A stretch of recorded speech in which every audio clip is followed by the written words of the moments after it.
What happens when the person who broke your trust has a problem with admitting it and they start acting like it's all your fault? Mm. We're talking about emotional manipulation. Why are you laughing? We're talking about exposing emotional manipulation that is not part of the script. We'll see you in a sec.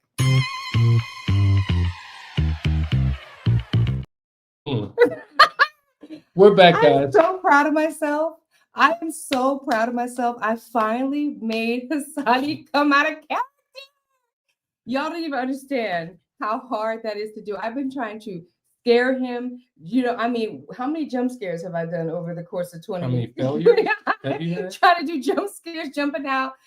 I finally made him break character in front of all of you. So give yourselves an Anyway, applause. folks, welcome to the Couples Academy show. My name is Hasani. I'm Danielle. And we're talking about emotional manipulation. We're talking about the cube of deception.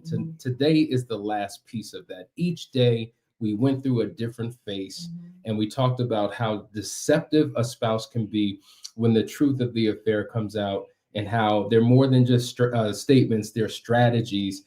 And today is yet another layer that we're going to unpack. But before we get started, listen, I do want you to like, share, and subscribe. Hit the notification bell. Make sure that you do not miss a show. And also, I cannot miss out on talking about the Phoenix Awards Gala that's coming up. We don't want you to miss it. It's the 6th through the 9th. So I'm going to change that. And y'all, it's still time for you to get tickets. You are invited. There's no more time to nominate because we have our nominees or our honorees at this point. We're so excited to start to blast their names all over the internet because they deserve the acknowledgement. Absolutely. They have overcome an insurmountable amount of things. And we're ready to celebrate that. So join us as we attend that amazing resort destination in November. We'll be getting you more information about that in Lake Geneva for sure. But let's get back into this conversation. Emotional manipulation. If you thought you knew what it was, we're about to unpack it in a comprehensive way. Yeah, and here's a cool, interesting fact about it is that, a lot of these strategies, I don't think people necessarily know that they're using. I talk about this a lot, is that we have tools, right? So we gain these tools throughout the course of our lives. It's the things that shapes our personality. It's not necessarily what we're doing, but it's the reason why we're doing what we're doing.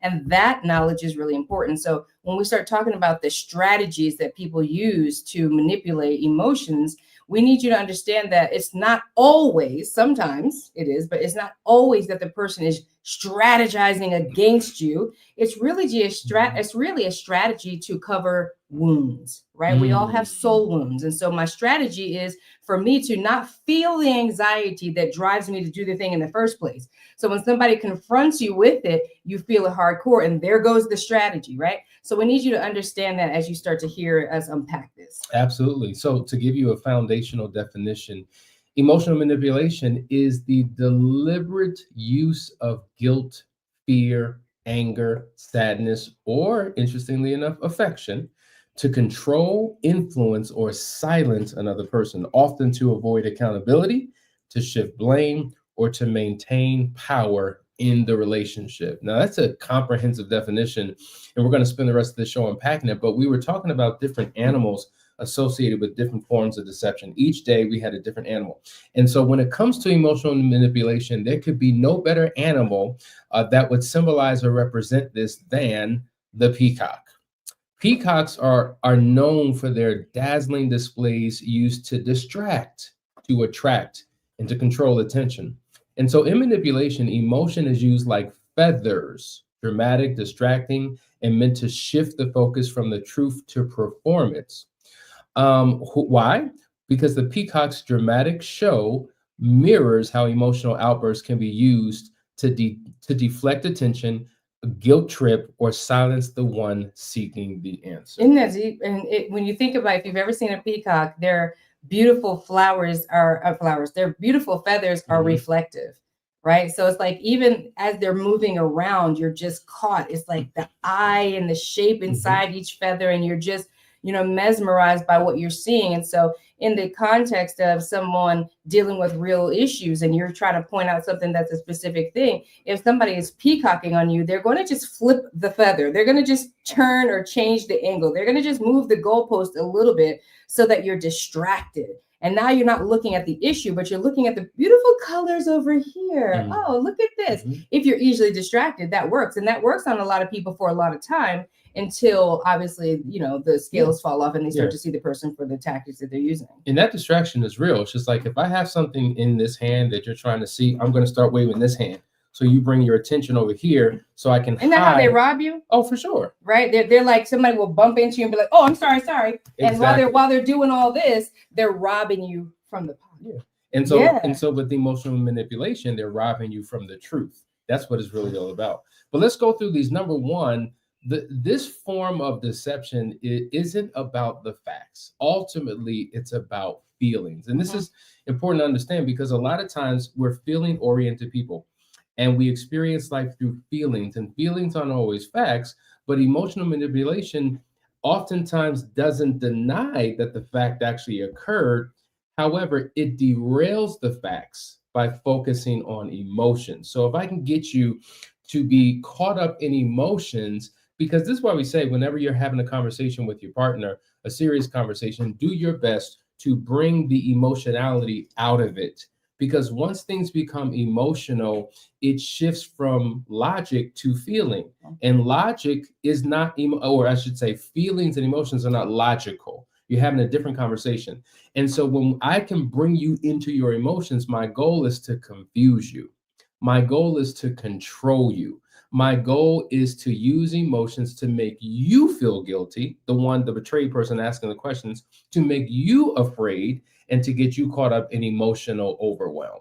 I want to acknowledge some people in the room real quick. First of all, when you're here, just make sure that you jump on and say hello. Let us know where you're tuning in from. We'd love to acknowledge you. You're closer. Can you read that? Go ahead. Yeah, and acknowledge absolutely. me. This is from Nikki. Good morning, Mr. and Mrs. Pettiford. You guys are truly a blessing. My husband and I watch your old and new videos on YouTube. Again, thank you for all the work. Continued blessings to the both of you. We appreciate. Thank you so much. Thank you for the comment.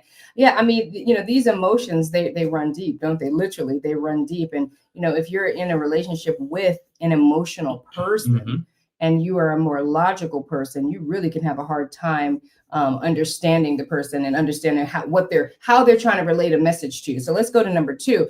The emotions become weapons, not expressions. And so, if you're an emotional person, you're very comfortable in your emotions. And a lot of emotional people that I know, when there is a conflict, it's really important for you to go and fall down into the emotions with them.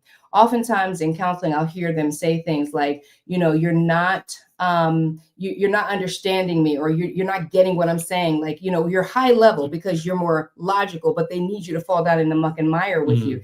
And so oftentimes those emotions can be used as weapons, because if somebody is more logical and thinking in the process, or maybe they're just not moved by the situation, those emotions, being angry, being bitter, being resentful, or you coming with a logical issue, and this makes the emotional person feel some kind of way, like, how dare you say that to me? Now you've turned the table on the person, and they're using emotions as a weapon. Some of the common phrases might be like, why are you making this worse? You don't even know how hard this is for me. And it's just like, hold on. I'm the one presenting the issue to me. Let's not turn the tables on the situation and over emotionalize my issue. It's my turn. And that's what happens a lot of times in these frustrating interactions, is because it's very difficult for some partners to approach their spouse, because they rather just leave well enough alone. They've learned that when I do try to be honest, or when I do try to confront major issues, I get the emotional bomb from the partner, and it's 10 times worse than it would have been if I didn't say anything at all. For sure. They don't come with a logical conversation. They're caught up in their emotions. And the truth is, going back to those wounds, is that if you're dealing with this and your partner is using their emotions as a weapon, they are covering a very deep wound. And it's so deep that it's hard for them to hear the truth. And so they'll turn the table on you so that they don't ever have to deal with the issues that they're dealing with on the inside. Facts. And that really kind of leads into the third point, and it's really the point you just made. Emotional outbursts are used to shut down the truth. You got to understand that everybody who enters into a conversation with their partner has emotions. There's no way of removing your emotions from yourself. And so when we say emotions, we're talking about emotionality, right? There's a difference. Like I can't take emoting the emotions, how you emote them, right? Go ahead. I'm sorry. no, right. It's how you emote it. Mhm. I can't remove my skin from myself. It's a Right. part of who I am. Correct. You understand? So I can't take my emotions away, but it's the emotional responses Right. that we haven't learned how to manage, and it hijacks the conversation. And so if I'm the one who is trying to cover up a secret or not reveal the truth, rather than dealing with your logical question, I will consciously or unconsciously rage. I will get angry and mad, and now that becomes the new focus. I will cry, excessive, ridiculously, and so now it shifts the conversation. So now maybe you have sympathy for me and you empathize with me. Because if you don't, once I'm in tears after you've said what you said, if you don't empathize with me, now you're just cruel. You're a villain. It's really unfortunate because it really does handcuff the person that wants to deal with these emotional issues. And so now if you don't move into the vein of my emotional flooding, right? Because you should feel sympathy for me. You should love me. How dare you say that? Can't you see how hurt I am? Now you've hijacked the entire situation, and now it becomes about the emotional person. And you know what the reality is? Some of us can see right through that. And when we don't respond to your emotional response, we're seen as being non-caring, no compassion, no empathy. But we know it's a game. It's a manipulative tool that you use, and it's worked for people for years. We've seen it in films. We've just seen it, and it's just like, what in the world? How are they falling for this? But when you're in the midst of the relationship, it's easy to fall for it. Let's go to the next one. Meltdowns become a manipulation. So we kind of did talk about that, crying to avoid the confrontation, becoming explosive or defensive, to change the emotional temperature or just to literally change the narrative, right? And I think, it's hurtful to the relationship because, again, there's a level of intimacy that is required for you to just own your crap, period. Like people don't seem to give that enough weight. If you can be physically naked with your partner, but you can't be emotionally naked with your partner. Some people struggle to be spiritually naked with their partner. But if you can't be transparent about what's really going on, if you can't call things out like, hey, when we were out in the streets today and you said what you said, that made me feel some kind of way. What? Like why are you defensive about your partner coming to you and sharing with you a truth? Would you rather them keep it in? And that's kind of what you do. You force them into a corner where they stop talking. This right here is a problem. Yes. Because in counseling sessions, I see it all the time, right? So one person shares their experience and the other person is highly offended. How dare you think that way about me? And it's just like, we're not going to allow this. Yeah. Listen, your spouse has a right to their experience and they're articulating their experience. Don't rob them of their experience by you being highly offended and then you shut down. It's a And what are you offended by? The fact that they called you out, or the fact that you're doing it, or the fact that it affected them in a negative way? So either there's a denial of what's happened, or oftentimes people question the motive or the intent behind what has happened. And so they feel like they have to defend their motive and their intent and their reason for doing whatever they're doing. And it just becomes an all-out drag-out fight. And you'll see a spouse completely shut down. I can't do this anymore. We can't have this session. I'm done. The fact that you would think that way about me. Oftentimes in counseling sessions, we get texts. Let me not say often. There are times when we get texts after a session where now a spouse is mad at their partner because I can't believe you brought that up in the session. Yeah. I can't believe that you revealed that. Well, who better to bring that to? Like, why are you They're hiding? In trouble after why the fact. Are you faking? Why are you putting up fronts? Why are you wearing a mask with us? You need to bring your crazy, your ugly, your mess into the session so that we can help navigate you out of it. But when you put on this image as if nothing's wrong and, what are we here for? We've seen it countless times in sessions, like somebody's walking out of the room and they're not coming back because a hot topic button was pushed. And that was a no-go zone. And they knew it was going to be a Yeah. no-go zone, but these are zones that we have to deal with in these sessions. These are the things, this is what's anchoring all the problems. And so we've got to go there, but it's so hot button that it shuts the whole thing down. That's the meltdown, right? That is used as a manipulation tool to never have to course correct, Yeah. never have to self-evaluate or look at yourself as a whole and make change. I'm gonna tell you, there are couples, unfortunately, who will enter into counseling and have an agreement, okay, about what they will not talk about, what they will not bring to the session. We could talk about this, but we're not Yes, talking that's about true. that. And so we'll go through the motions thinking that we're doing well, and all of a sudden there's a blow up. There's a Right. huge blow up, and it's just like, well, what happened? Yeah. It was that thing we never told you about, and now we have to reveal it because it's gone too far. Yeah. Let's go to the comments. All right, we have a couple comments.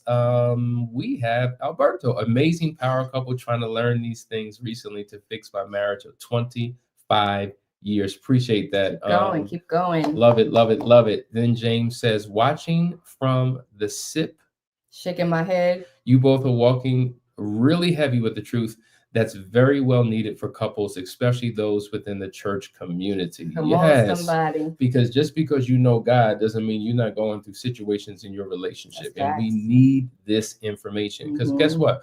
Folks in the church be lying too. Yes. They be manipulating too. Mhm. All right, let's go to the next one. Number 5, the betrayed partner learns to walk on eggshells. This is a huge one because, it's just like, okay, you got emotional last time. You blew up last time. You started crying last time. Now I've got to make sure that I don't do anything that turns you up or turns you off. So now I'm tiptoeing and tap dancing through this journey within the attempt not to offend you. And so my agenda really doesn't get acknowledged. My agenda really doesn't come to the table because now I'm worried about you, right? So it shifts from the focus being on the truth to now managing the cheater's emotions.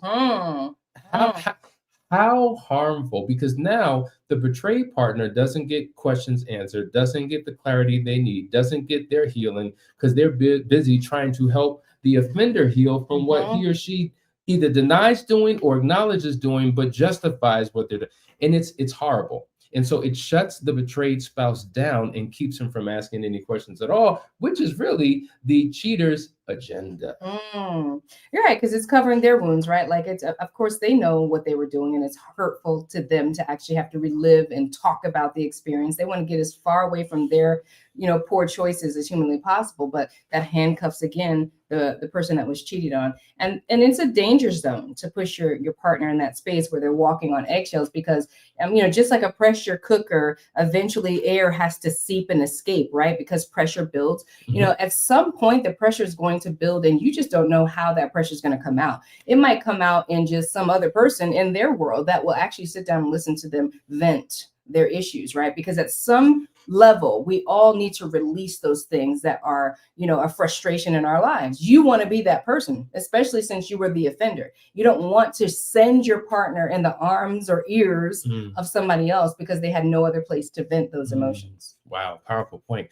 Let's go to number 6, Danielle. Number 6 is denial keeps the lie alive. And even when the truth is obvious, plain as day, you have made it crystal clear the cheater may still flat out refuse to acknowledge it. And that's unfortunate because, one of the things that I hear people say is that, I could have handled the affair, but it was the fact that you kept lying. It was the fact that you kept denying. It's the energy that you invested in the deception of it all. That part makes me feel like everything was a lie. Like I don't even know who you are, right?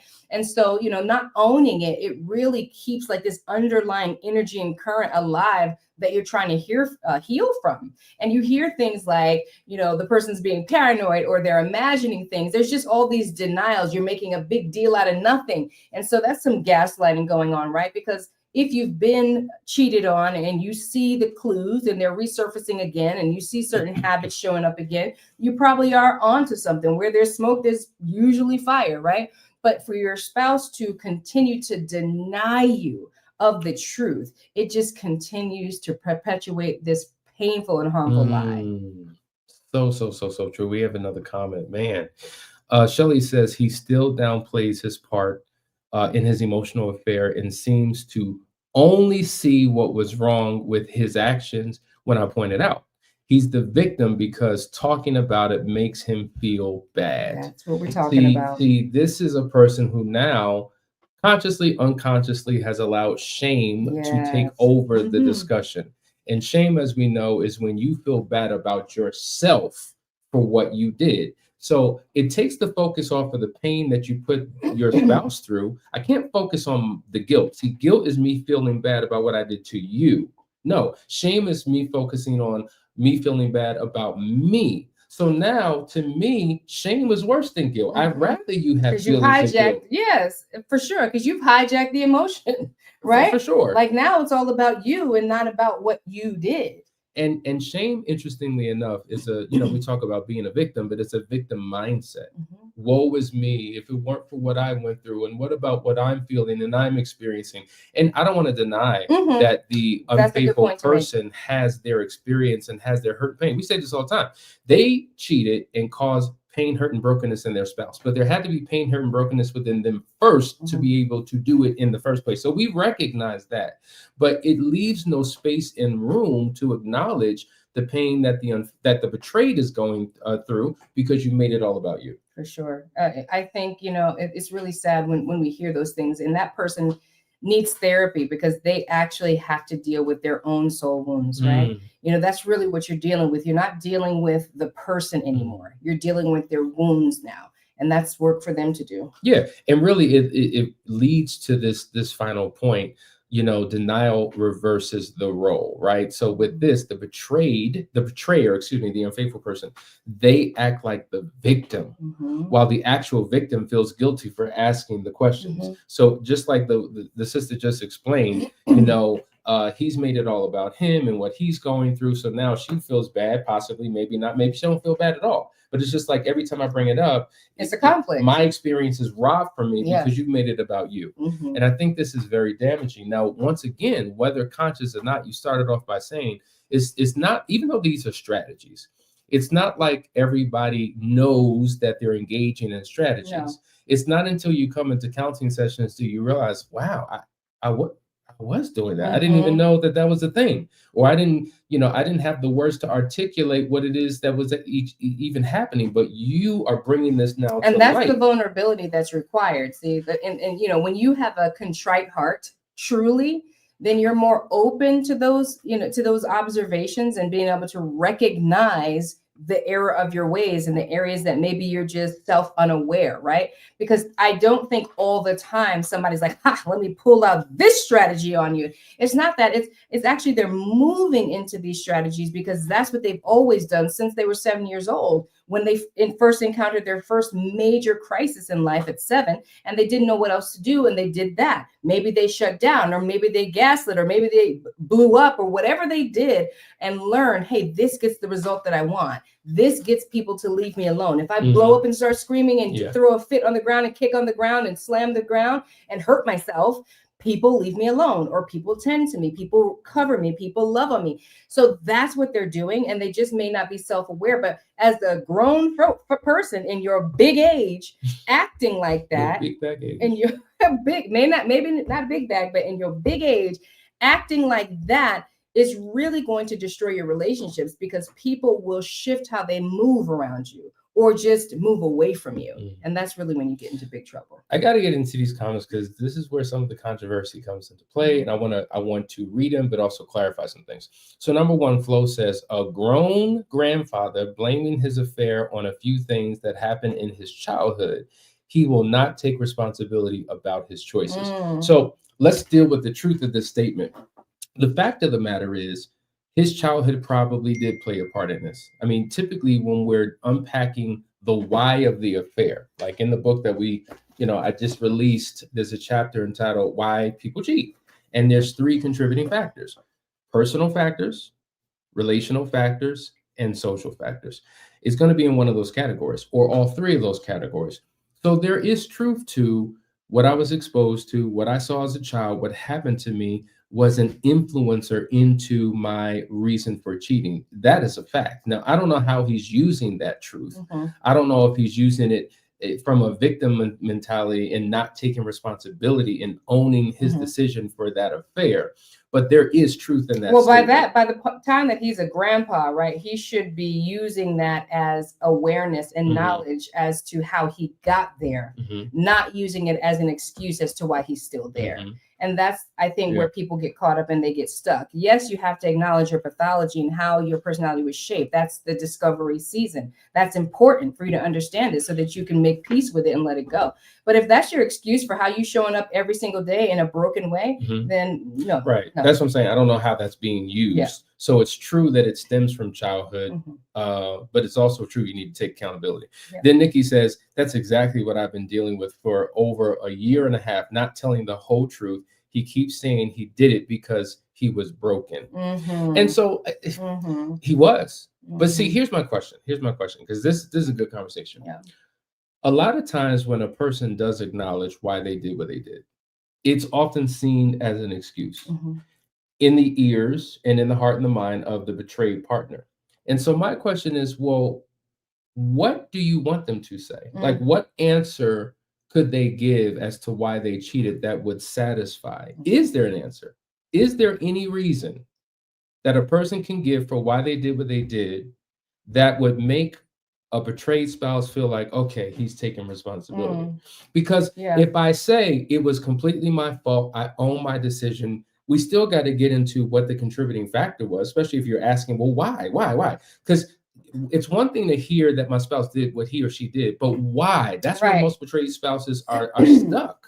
So when the why comes forward, the why is not accepted, the why is not believed, the why is an excuse. I think it's the depth of the why that makes the big difference, because you can use because I was broken as an overarching theme for every horrible decision that you make.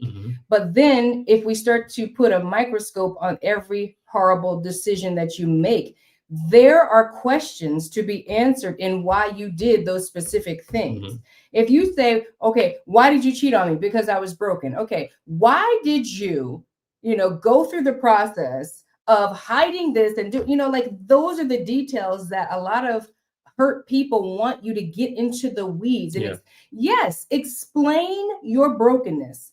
Brokenness is one word that you can break down into a zillion other adjectives to explain what on earth was going on in your mind. And I think it's important for a lot, not all, because there are some people that they don't want the details. They really don't. They kind of just want to move on. And that's a whole other thing, right? But if you are a details person and a facts person and a right and wrong person, give me the blow by blow, step by step. Okay, so you went around the corner to get a soda. Okay, and then what happened? And then why did you do that? If you have a heart of contrition and you really want to seek transformation, you really want to go as far away from that old life as humanly possible, open up the library of your soul and share with your spouse every detail that they desire. There is a limit.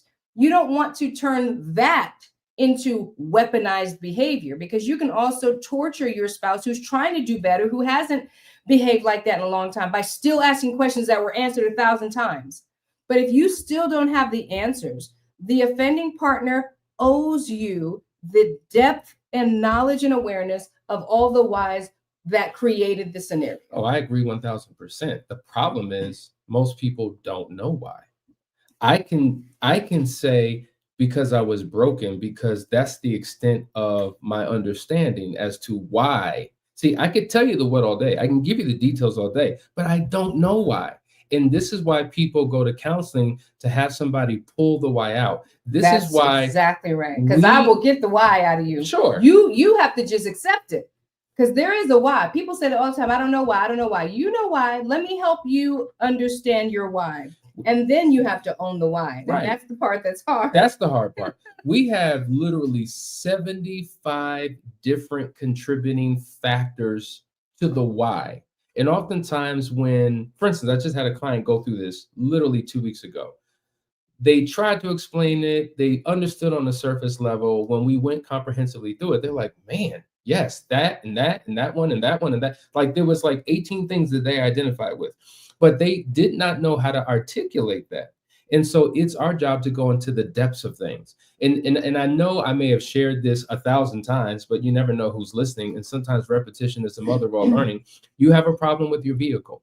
Something's not right underneath the hood. You don't know what it is. You take it to the mechanic on the corner and you say, listen, something's wrong with this car. Help me out. They say, okay, turn the ignition on, lift up the hood. And they stick their ear in and say, I think it's the carburetor. And you're like, the carburetor? I'm not sure. Then you say, let me get a second opinion. You go to the manufacturer, the service center of your vehicle. They hook it up to a machine. They do a diagnostic exam. They have a 10-page report that breaks down all of the details about your vehicle to tell you what the root and the source of the problem is. They can present something to you comprehensively that you weren't aware of. All you knew, there was something wrong. It was that diagnostic that revealed the why, the root, the issues. And that's what counseling ultimately is about. And so anybody holding on to this blanket approach, I'm broken, it's not enough for them. It's not enough for their spouse. It's not enough for the healing process. And this is why Couples Academy is here, to guide people through a process to get the clarity that they need so that they can heal together. That's what's critically important, to heal together. Nikki says he has taken accountability for what he did. He said his mom abandoned him at age 10 and losing his father at 16 years old. He said there was no guidance in his life. Yeah. I mean, you're getting a lot more than most in that from that. Yeah. You know what I'm saying? So at some point, you know, like when you've gotten to the bottom of the, you know, story and you understand, you know, the details and how it happened and where and what and all that, and the root of it, he's open. It sounds like he's opened up. Then it's time to begin the healing process and learn how to move forward. And not everybody knows how to do that part. Yeah. Right. And we're also here for that. As we wind down, just a couple more things. Flo says, we need the why and wherefore of how things happened. I believe in rigorous honesty and transparency. He knows me. He knows to hide it so well. He knew to hide it so well. He knew to hide. Yeah, sorry about that. Password, everything. New fake Facebook, new email. Yeah. So that's someone who's obviously embraced the cube of deception. And this is why it's important for you to read the book so that you're consciously aware and he's consciously aware of what's happening. It's not just about lying. That's just one face of it. There's other forms of it that can be even more destructive than a flat out lie. So get that book. Listen, guys, we hope you got something out of today's conversation. We want to encourage you. If you're in need of help, reach out to us. Go to couplesacademy.org. Let's set up a discovery call to see how we can assist you. And I think it's important to understand that as we close, when emotions are used to protect the lie, instead of revealing the truth, healing becomes impossible. And the one who's hurting most is forced to stay silent. Listen, reach out to us, take a look at some of our services, and we'll see you on tomorrow.